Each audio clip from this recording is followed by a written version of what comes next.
Hello সবাইকে, আমি আবারও চলে এসেছি তোমাদের সঙ্গে একটা নতুন রান্নার রেসিপি শেয়ার করতে। তো আজ আমি তোমাদের দেখাবো খুব সহজেই কিভাবে আমি মাছের কালিয়া রান্না করব। তো চলো শুরু করা যাক। তো এর জন্য প্রথমেই আমি গ্যাসে একটা কড়াই বসিয়ে তাতে কিছুটা পরিমাণ সরষের তেল দিয়ে দিয়েছি।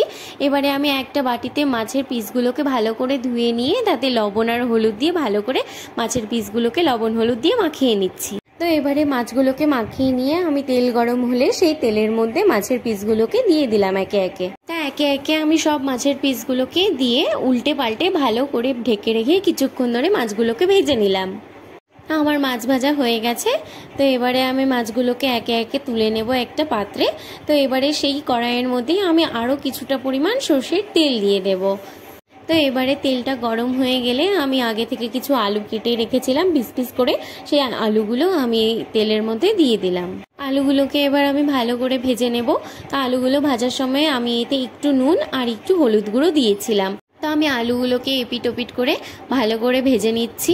আলুগুলোকে ভালো করে ব্রাউন করে ভেজে নিয়ে আমি আলুগুলোকেও আলাদা করে একটি পাত্রে তুলে রাখবো। তো আমি একে একে পরপর মাছ আর আলুগুলোকে ভেজে সাইডে পাত্রে তুলে রাখলাম। এবারে আমি ওই তেলের মধ্যেই কিছুটা পরিমাণে কাঁচা লঙ্কা চেরা আর একটু জিরে দিয়ে দিয়েছি ফোড়নের জন্য। এবারে ফোড়ন থেকে ভালো একটা গন্ধ ছাড়লে এতে আমি আগে থেকে পেঁয়াজ কিছু কুচি করে রেখেছিলাম, সেই পেঁয়াজগুলো আমি এতে একে একে দিয়ে দিলাম। পেঁয়াজগুলো দেওয়ার পর আমি এতে কিছু রসুনও কুচিয়ে রেখেছিলাম, সেই রসুনগুলোও এতে দিয়ে দিলাম। তো এবারে পেঁয়াজ রসুনটাকে আমি ভালো করে ভেজে নিচ্ছি। কিছুক্ষণ ধরে আমি পেঁয়াজ রসুনটাকে ভেজে নিলাম। ভেজে নেওয়ার পরে কিছু টমেটো কেটে রেখেছিলাম, সেই টমেটোগুলোও এতে দিয়ে দিলাম। টমেটো দিয়ে ভালো করে কিছুক্ষণ ধরে নেড়ে নেওয়ার পর টমেটোর কাঁচা গন্ধ চলে গেলে আমি এতে কিছু বেসিক যেগুলো গুঁড়ো মশলা হয় সেগুলোও দিয়ে দিচ্ছি। গুঁড়ো মশলার মধ্যে আমি দিয়েছিলাম লবণ, হলুদ গুঁড়ো, জিরে গুঁড়ো, ধনে গুঁড়ো, ঝাল লঙ্কার গুঁড়ো, কাশ্মীরি লাল লঙ্কার গুঁড়ো, এগুলোই। আর একটু আদা জিরে বাটাও আমি দিয়েছিলাম, ওই ক্লিপিংসটা নেওয়া হয়নি আমার। এবারে গুঁড়ো মশলা দিয়ে কিছুক্ষণ নেড়ে নেওয়ার পর এবারে এতে আমি কিছুটা পরিমাণ গরম জল দিয়ে দিলাম।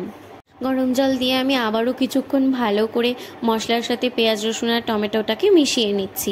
মিশিয়ে নেওয়া হয়ে গেলে এবার আমি যে আলুগুলো ভেজে সাইড করে রেখেছিলাম ওই আলুগুলোও এতে দিয়ে দিলাম। তো এবারে আলুগুলো দিয়ে বাকি মশলার সাথে আলুগুলোকে ভালো করে মিশিয়ে নিয়ে কিছুক্ষণ নেড়ে চেড়ে আমি আলুগুলো সেদ্ধ হওয়ার জন্য এবারে জল দিয়ে দিলাম। জল দিয়ে আবারও কিছুক্ষণ নেড়ে নিয়ে আমি আলুগুলোকে ঢেকে দেবো এবারে সেদ্ধ হবার জন্য। তো এই 7 থেকে 8 মিনিট মতো আমি আলুগুলো সেদ্ধ করে নিয়েছি। আলুগুলো সেদ্ধ হয়ে গেলে ভালো একটা মশলা থেকে গন্ধ ছাড়লে এবং জল শুকিয়ে আসলে আমি ঢাকাটা তুলে কিছুক্ষণ ধরে আলুগুলোর সাথে মশলাগুলোকে ভালো করে কষিয়ে নিচ্ছি। তো ভালো করে মশলাটা কষিয়ে নিলাম আমি অনেকক্ষণ ধরে। মশলা কষিয়ে মশলা থেকে এবারে তেল ছেড়ে আসলে আমি এতে ফাইনালি ঝোলের জন্য কিছুটা পরিমাণ, কিছুটা না অনেকটা পরিমাণেই জল দিয়ে দিলাম। তো ঝোলের জন্য একটু একটু করে 3 বারে আমি জল দিয়েছি। তা আমি গরম জলই ব্যবহার করি সবসময় ঝোলের জন্য। তো ঝোলের জন্য জল দিয়ে কিছুক্ষণ ধরে নেড়ে চেড়ে নিয়ে জলটা ফুটে আসলে ওই ভেজে রাখা মাছগুলো আমি এতে একে একে এবারে দিয়ে দিচ্ছি। বাই দ্য ওয়ে, আমি কিন্তু এটা করেছিলাম কাতলা মাছের কালিয়া। তো এবারে একে একে আমি মাছগুলো 4 পিস মাছই ছেড়ে দিলাম ঝোলে। তো ঝোলে দিয়ে ঝোলটা একটু ফুটে গেলে আমি তাতে কিছুটা পরিমাণ গুঁড়ো গরম মশলা দিয়ে দিলাম। আমি যেহেতু গোটা গরম মশলাটা খুব কম রান্নাতেই ব্যবহার করি, আমি গুঁড়ো গরম মশলাটাকেই প্রেফার করি রান্নায় দেওয়ার জন্য। তো আমি গুঁড়ো গরম মশলা দিয়ে কিছুক্ষণ ধরে নেড়ে নিয়ে ঝোলটাকে আবারও ঢেকে দিয়েছিলাম ফোটার জন্য। তো এই 5 থেকে 7 মিনিট মতো আমি ঝোলটাকে ফুটিয়ে নিয়েছিলাম। তো এবারে রেডি আমাদের কাতলা মাছের লাল লাল ঝাল ঝাল কালিয়া। তো এবারে গ্যাসের ফ্লেম আমি বন্ধ করে দিয়েছি। এবার নামিয়ে নেব মাছের কালিয়াটাকে।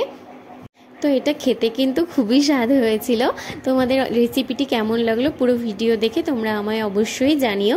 খুব সহজ আর খুব কম সময়েই করা একটা রেসিপি এটা। তো এবারে গরম গরম ভাতের সাথে আমি গরম গরম মাছের কালিয়াটাকে সার্ভ করে নিচ্ছি। তো দেখা হবে আবার কোনো নতুন ভিডিও নিয়ে। কেমন লাগলো অবশ্যই জানিও। টাটা সব।